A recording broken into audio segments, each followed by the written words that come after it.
Thank you, Bushebi Jr., and happy Teachers Day to all remarkable teachers out there. We celebrate you. And moving on, the Deputy President on numerous occasions found himself making controversial remarks, calling for his clarity thereafter. The lack of apt judgment in his remarks subjected him to debate by Kenyans, many calling for his measurement of statements during public speeches.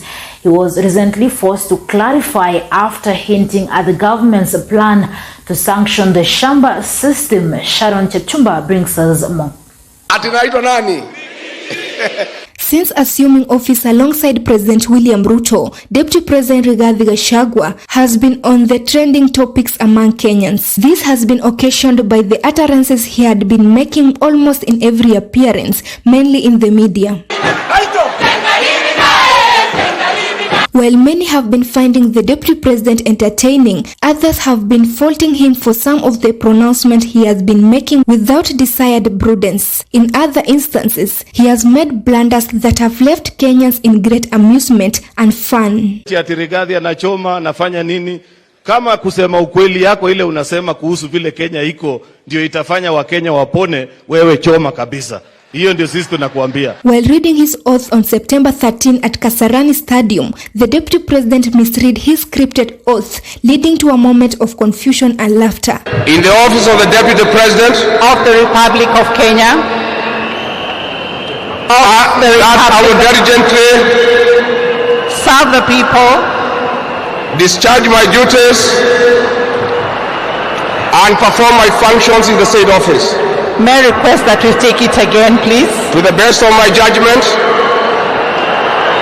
During a media interview, the Deputy President asserted that Kenya ran into foreign exchange problems because of influence from senior government officials in former President Uhuru Kenyatta's government. He noted that the Central Bank of Kenya CBK Forex reserves was swindled by the powerful factionaries who had held the state captive. Na kusema miezi 3 ya serikali iliondoka, pesa ziliporwa na kutumika vibaya.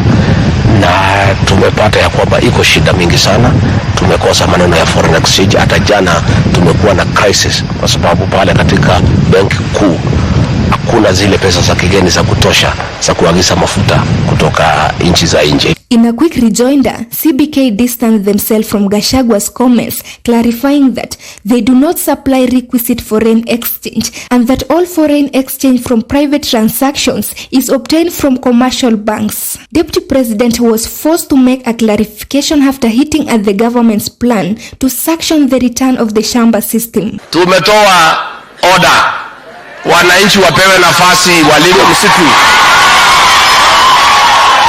ndio tuongeze chakula kwa Kenya hii. Sasa iko haja gani kukataza watu kulima mahindi alafu tunaenda kutoa mahindi ng'ambo? Ni ujinga, si ujinga? Kwa hivyo hiyo Shamba system itarudi.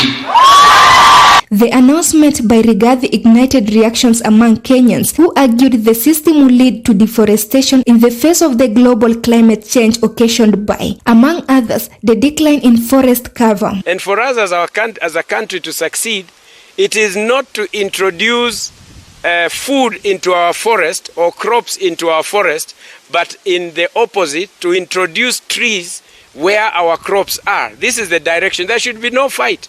That Shamba system notice does not mean watu waingie tu wapalilie. Kutakuwa na taratibu na mbinu ya kutumia. Sisi as parliament we shall put in place rules and regulations and the law that will ensure Shamba system is not abused. In his defense, the Deputy President said he was misquoted by the media. We want to tell the press the campaign is over. Report us objectively. When I was in Baringo, I did announce to the people of Kenya that we have a serious program on afforestation. There is a lot of land within the forest reserve that has been earmarked for tree planting, and we are going to mobilize farmers in this old spirit to assist us to plant new trees in those areas that have no trees and take care of them as they farm until the trees are of age, and then the forest can continue growing. Deputy President went bare knuckles on DCI officers who rain havoc on elected leaders. We have told DCI to go back to Kiambu Road and wait for crimes to be reported there. They have no business in government offices, hovering all over and creating a toxic environment for service delivery. We cannot have detectives in government offices because they poison the atmosphere and the environment for civil servants to deliver. Deputy President Rigathi'S recently sounded a warning to ambassadors who will be charged with representing the country in the foreign world. He stated that the new envoys under President William Ruto's administration will be held to account should they fail in their responsibilities. All the ambassadors and high commissioners who will be appointed by this new administration to serve in the various missions across the globe, 70% of their work will be to look for new markets for our agricultural produce while expanding the existing markets. Should the ambassador fail to live up to their responsibilities as stipulated in Memorandum of Understanding MOU, the Deputy President said they will be recalled back to undertake farming. Indeed, we have agreed that all the ambassadors and high commissioners who will be appointed will sign an MOU with us for 2 years on what we expect them to do in terms of enlarging markets and creating new markets. Those who are unable to deliver will be recalled back home to come and start farming with the other farmers here. Maisha Prime, Maisha Television, I'm Sharon Chepchumba. More melodious and called me Rigi G.